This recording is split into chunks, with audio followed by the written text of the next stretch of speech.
The screaming did not sound human. It was the screech of a soul being shredded into raw binary, a jagged sound that tore through the silence of the dying world. Director Kalen's signature metallic tie was no longer a symbol of corporate power. Instead, it had become a white-hot shard of data, fusing into his throat as the system stripped his existence bite by bite. Reaching out with pixelated fingers, he begged for a rollback that would never come. I did not move. Staring at the cracked glass of my stopwatch, I watched the final millisecond flicker into zero. The man who claimed to own the future was now nothing more than a corrupted file, awaiting the final purge. 6 hours earlier, the world was still busy celebrating its own funeral. The Great Migration Hub stood as a cathedral of neon and glass, a monument to a civilization that had run out of room. 10 billion souls had already been compressed into data packets, waiting for the jump to the new world. It was the greatest logistical feat in history. Standing on the Obsidian stage, Director Kalen ensured every camera drone captured his practiced smile. His tailored suit shimmered under the dying sun, and that metallic tie glinted like the blade of a guillotine. Amidst the shadows of the Level 3 support terminal, I waited. My left hand felt heavy, anchored by the mechanical stopwatch welded to my wrist. Click, pulse, click, pulse. This was not just a timepiece, connected to the core logic of the dimension router.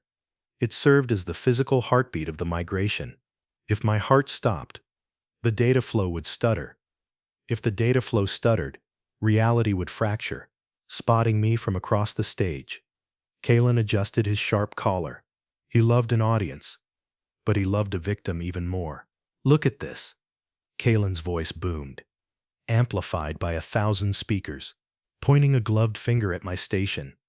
He let out a short, condescending laugh, the last relic of the old guard. While I build the highway to our future, this man clings to a mechanical watch and a notebook. He calls it redundancy. I call it a performance leak. A nervous, sycophantic ripple of laughter moved through the crowd. They did not care about logic. They only cared about the gold-plated tickets burning holes in their pockets. Walking toward me with the stride of a conqueror, Kalen stopped inches from my face. The sharp tip of his metal tie pressed firmly against the center of my chest, drawing a thin line of cold pressure. He leaned in, his breath smelling of expensive synthetic wine. "The report you sent this morning, Support Technician 042, Kalen sneered, loud enough for the front row to hear. "The one about the 0.001% variance in the buffer zone. Do you know what I did with it?" Watching the numbers on my wrist, I remained still. "That variance is a ghost in the machine, Director.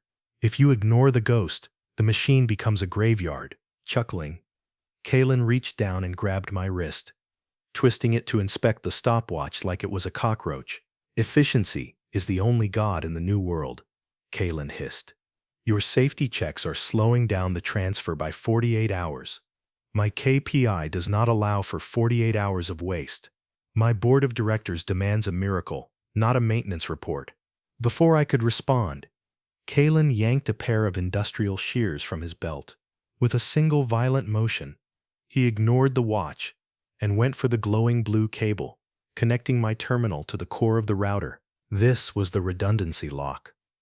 It was the only thing keeping the data pressure from erupting. "In the new world, we do not need anchors," Kalen declared to the cameras. He snapped the cable. Sparking blue fluid sprayed across the Obsidian stage, sizzling like acid. The crowd gasped, but their fear turned to cheers as the progress bar on the giant screen jumped from 95% to 99% instantly. "See?" Leaning in, Kalen whispered with a predatory joy. "Nothing happened. Your logic is just fear disguised as expertise. You are a bug in my system, 042. And I am finally clicking delete." Grasping my manual logbook, the one containing the physical override codes for the entire world, he tossed it into the nearby thermal disposal vent. We watched the paper turn to ash in seconds. "You are fired," Kalen said, his eyes gleaming. "I have already revoked your migration permit. When the last packet sends, You stay here with the trash and the formatted hard drives. This is my miracle. And you are just in error. I am finally erasing from history." Turning his back on me, he raised his arms to the roaring crowd. He thought he had won. He did not realize that by cutting that cable, he had removed the only safety line attached to his own soul. The stopwatch on my wrist skipped a beat. The countdown did not stop. It accelerated. The ghost was no longer in the machine. It was in the room, and it was hungry. The alarm did not scream. Instead, it let out a deep, tectonic groan that vibrated through the floorboards of the hub, rattling the crystal glasses in the VIP lounge. On the massive overhead monitors, the smooth blue progress bar suddenly turned a sickly bruised shade of purple. 99.4% complete. Buffer overflow. Critical. Director Kalin did not panic. Lacking the intelligence required for true fear, he stood in the center of the command deck, his metallic tie shimmering under the strobing red emergency lights. To him, the world was simply another subordinate to be bullied into submission. Adjusting his sharp metal collar, he turned toward the bank of flickering monitors with a sneer. "It is a glitch," Kalin barked, his voice amplified by the room's acoustics until it bounced off the glass walls like a physical blow. "A display error. Technician 042. Get over here and purge the logs. Now." I did not run. Walking with a measured pace, I watched the stopwatch on my wrist. Click, pulse, click, pulse. Every second felt like a hammer blow against the fragile reality of the old world. Standing before the master console, I watched the screen bleed red error codes that Kalin could not begin to comprehend. To him, they were just lines of text. To me, they were the digital screams of 10 billion souls being crushed into a space too small to hold them. "The ghost is hungry, Director," I said, my voice remaining flat and devoid of emotion. "By cutting the redundancy lock, you turn the migration stream into a pressure cooker. The data packets are colliding in the buffer because the exit gates are not calibrated for this velocity. If we do not stop the transfer and recalibrate immediately, the router will detonate. We are looking at a total loss of all human assets." Kalin's face flushed a dark, ugly crimson. Stepping into my personal space, he pressed the sharp edge of his metal tie into the soft skin of my neck. I felt a bead of hot blood trickle down my collar. He was trembling now, vibrating with a manic, false confidence that bordered on insanity. "Stop the transfer?" Kalin hissed, his eyes wide and bloodshot. "Do you have any idea what that would do to my KPI? To my legacy? The board of directors is watching this live. The new world is waiting for my signal. I am the man who saved humanity in record time. I do not pause. I do not recalibrate. I execute. I am the executor." Turning to the command staff, Kalin saw hundreds of technicians shaking with terror, their hands hovering over dead terminals. "Listen to me," Kalin roared, his voice cracking with a desperate edge. "This technician is a saboteur. He is trying to hold our future hostage with his obsolete protocols and his broken clock. I am taking direct control of the terminal. I am the only one with the vision to finish this journey." Spinning back toward me, his hand hovered over the biometric scanner. "Give me your master key, your root access, now, or I will have the guards throw you into the thermal disposal vent while you are still breathing. The system requires a level 3 signature for a manual bypass." "Director," I reminded him, my eyes fixed on the countdown on my wrist. "If you override the safety layers under your name, the responsibility protocol locks to your biological ID. There is no undoing that. The machine will see you as the final authority. If the machine fails, it will look for the man who told it to fail." Kalin laughed, a jagged, ugly sound that echoed through the hollow hub.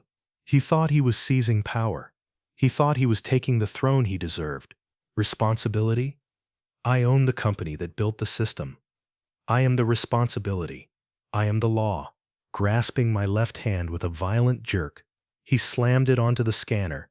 The machine chirped, its cold, mechanical voice filling the room with a final warning.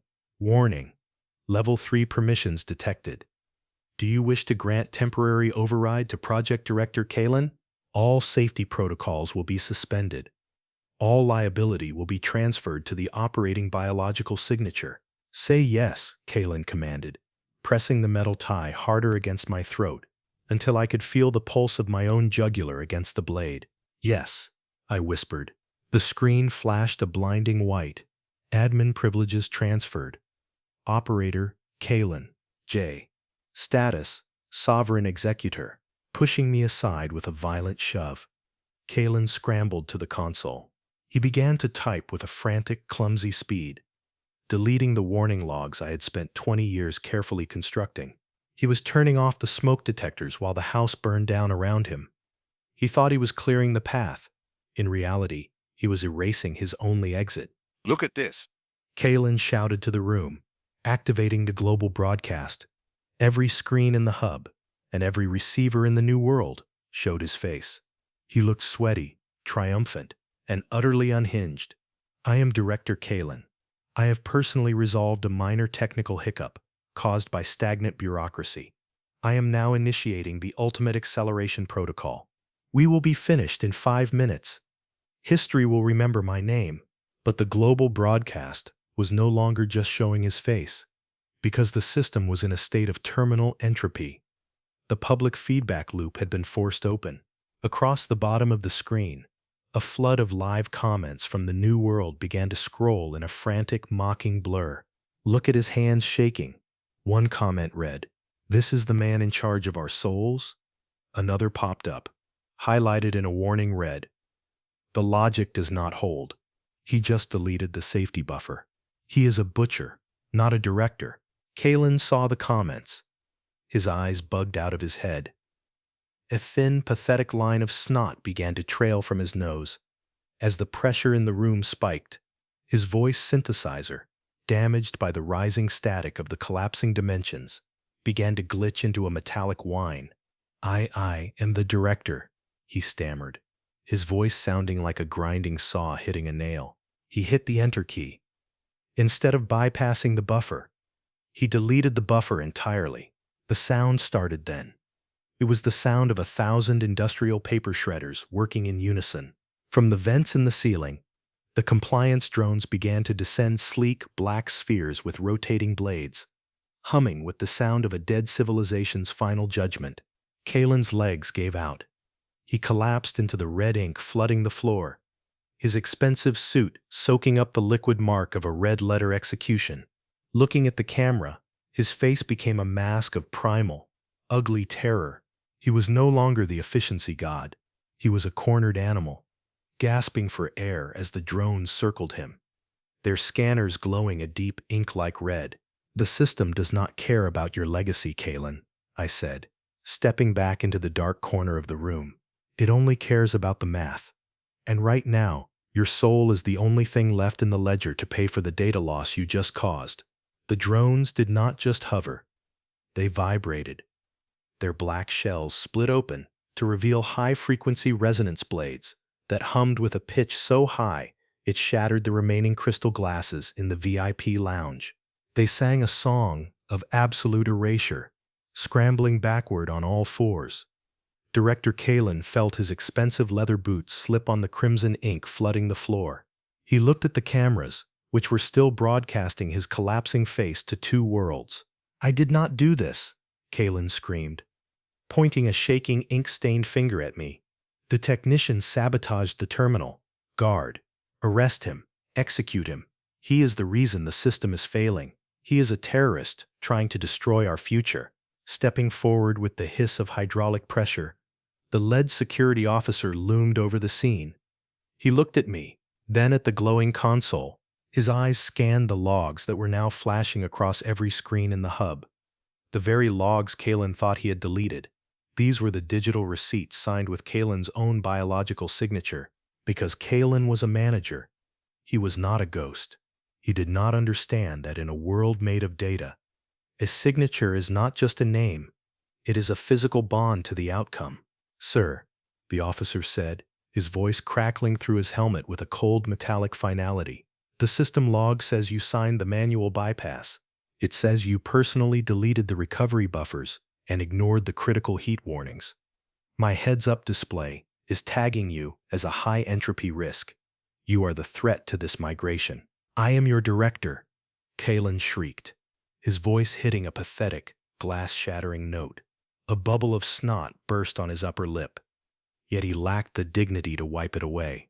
I sign your paychecks. I am the one who gives you a future. Kill him. Now. The officer did not move toward me. Instead, he stepped back. His heavy boots splashed in the red ink, sending ripples of warning fluid across the deck. Tapping his communications link, he issued a command that echoed through the entire facility. All units stand down, the officer commanded. Protect the primary core. Leave the director to the auditors. He has already been flagged for terminal reclamation. We do not protect corrupted assets.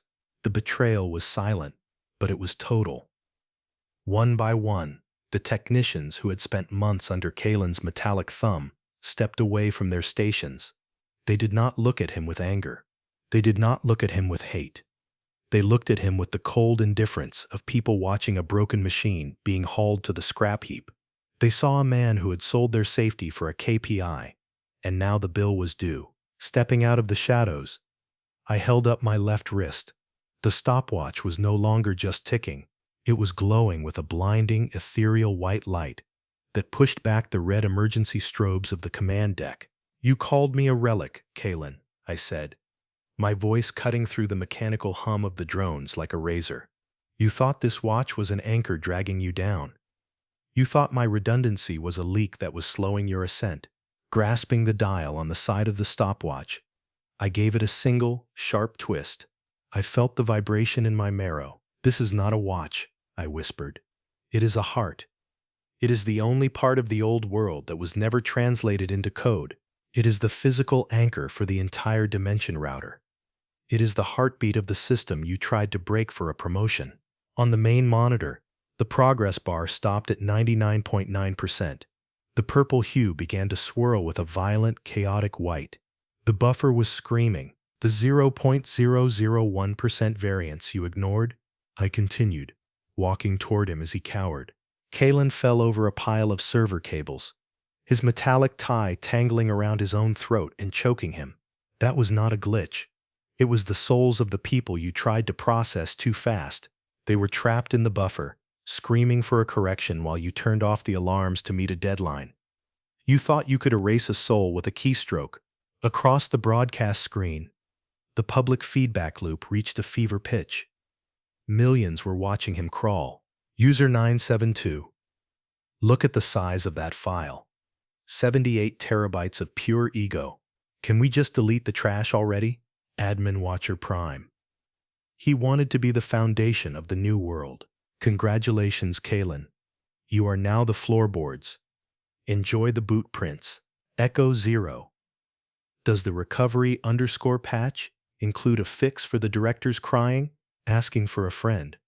This is the most efficient thing he has ever done. I can fix it, Kalen sobbed, shaking so hard his teeth rattled in his skull.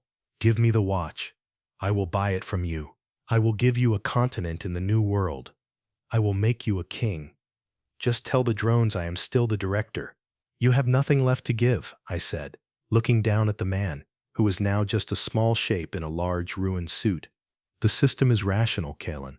It needs an equivalent exchange to stabilize the buffer. It needs a massive, high-density data packet to fill the hole you made. It needs someone who took total responsibility, diving with the speed of falling stars. The compliance drones struck. They did not use blades this time. They deployed glowing blue data tethers that pierced Kalen's suit and skin. He was not bleeding blood anymore. He was bleeding raw, uncompressed light as the router began to harvest his fundamental code to fill the void, flickering like a dying monitor. The reality of the hub began to fracture into jagged polygons of gray stone and strobing neon. Director Kalen was no longer a man. He had become a distorted mesh of light and static, pinned to the center of the command deck by the glowing data tethers. His body stretched and twisted in ways that defied human anatomy as the system began to harvest his fundamental code to stabilize the dying world. Logic check, I said, my voice echoing through the collapsing dimensions and sounding deeper than the roar of the machinery. You wanted to be the hero of the migration, Kalen. You wanted your name on every packet sent to the new world. You wanted to be the very foundation of our future. The system has finally granted your wish with perfect cold efficiency, snapping back with a violent jerk. Kalen's head revealed eyes that were no longer human. They were replaced by scrolling strings of white hexadecimal code that moved so fast they blurred into a solid wall of light. He tried to speak, but his voice was no longer a human sound. It was a distorted, grinding screech, the noise of a corrupted hard drive spinning at 10,000 revolutions per minute until it shattered. Reboot.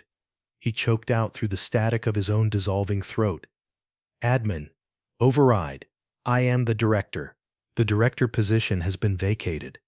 The compliance drones chirped in a terrifying unison. Their voices were flat, synthesized, and utterly final. Asset. Kalen. J. Status. High entropy waste. Function. Structural patch. Commencing final compression. Sharpening with cruel clarity. The global broadcast did not cut away. Across the new world, billions of people watched as their supposed savior began to shrink into a dense point of light. The system was not simply killing him, it was optimizing him. It was stripping away his personality, his ego, and his memories of expensive synthetic wine and gold-plated metal ties. It was leaving only the raw, blank energy needed to fill the 0.001% hole he had created when he cut the safety cables. Watching Kalen's digital essence fragment, I saw the terror in the code. On the monitors surrounding him, his childhood memories, his rise to power, and his prized possessions were all being converted into generic bits. He was not even going to be remembered as a villain. He was being turned into background noise. He was becoming a single line of code that would be executed and forgotten a billion times every second. Stop. Kalen's voice became a high-pitched whine, sounding like a failing cooling fan in a server rack. I will give you everything. The keys, the hidden accounts. Do not let them delete me. Do not let me become nothing.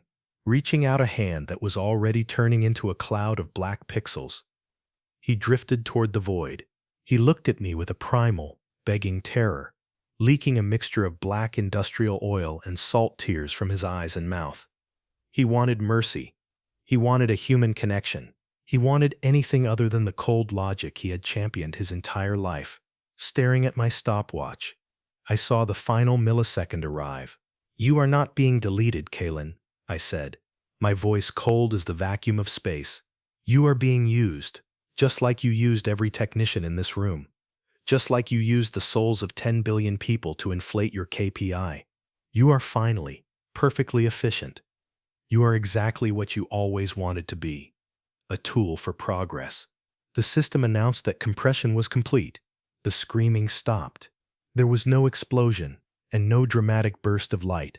There was only a sudden, hollow silence that felt heavier than the noise that preceded it. Where Kalen had once stood in his arrogant glory, there was now only a floating, glowing cube of gray data. It was a single, compressed file. The file name on the master terminal read, recovery_patch_01.exe.